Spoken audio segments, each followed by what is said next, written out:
ಅಭ್ಯಾಸ 35. ನಮ್ಮ ರಾಜ್ಯದಲ್ಲಿ ಬಹುಭಾಗ ಜನರ ಉದ್ಯೋಗ ವ್ಯವಸಾಯ ಅಭಿವೃದ್ಧಿ ಆದರೆ ರಾಜ್ಯ ಅಭಿವೃದ್ಧಿ ಆಗುತ್ತದೆ.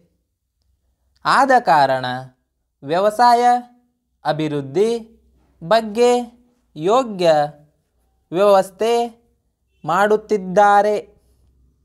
ಆ ಊರಿನಲ್ಲಿ ಊಟಕ್ಕೆ ಯೋಗ್ಯ ವ್ಯವಸ್ಥೆ ಆಗಿಲ್ಲ. ವ್ಯವಸ್ಥಾಪಕರ ಜೊತೆಗೆ ಈ ವಿಷಯ ಯೋಚನೆ ಮಾಡಿ. ಅದು ಅವಶ್ಯ ಇದೆ. ಭೂಮಿಯ ಯುಕ್ತಾಯುಕ್ತತೆ ನೋಡಿ ಭತ್ತ, ರಾಗಿ, ಜೋಳ ಭೂಮಿಯಲ್ಲಿ ಬೆಳೆಯುತ್ತಾರೆ. ನಿಮಗೆ ಹೇಳುವವರು ಕೇಳುವವರು ಯಾರೂ ಕಾಣೆ. ನೀವು ಏತಕ್ಕೆ ಇನ್ನೂ ವಿವರ ಕೊಟ್ಟಿಲ್ಲ? ನೀವು ಎಂತಹ ಜನ? ಯಾವ ವಿಚಾರ ಆಗಲಿ ವಿಚಕ್ಷಣೆಯಿಂದ ವಿಚಾರ ಮಾಡಿ ಹಾಕಿದ್ದು ಆಯಿತು.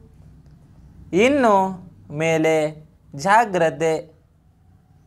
ಭೂಮಿಯ ಬೆಲೆಯಲ್ಲಿ ಏತಕ್ಕೆ ವ್ಯತ್ಯಾಸ ಆಯಿತು? ಏತಕ್ಕಾಗಿ ರೈತ ಹೆಚ್ಚು ಬೆಲೆ ಕೇಳುತ್ತಿದ್ದಾನೆ? ವಿಚಾರ ಮಾಡಿ ನನಗೆ ಬೇರೆ ವರದಿ ಕೊಡಿ.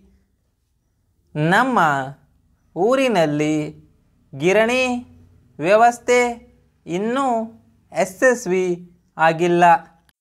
ಸ್ಟಾಪ್.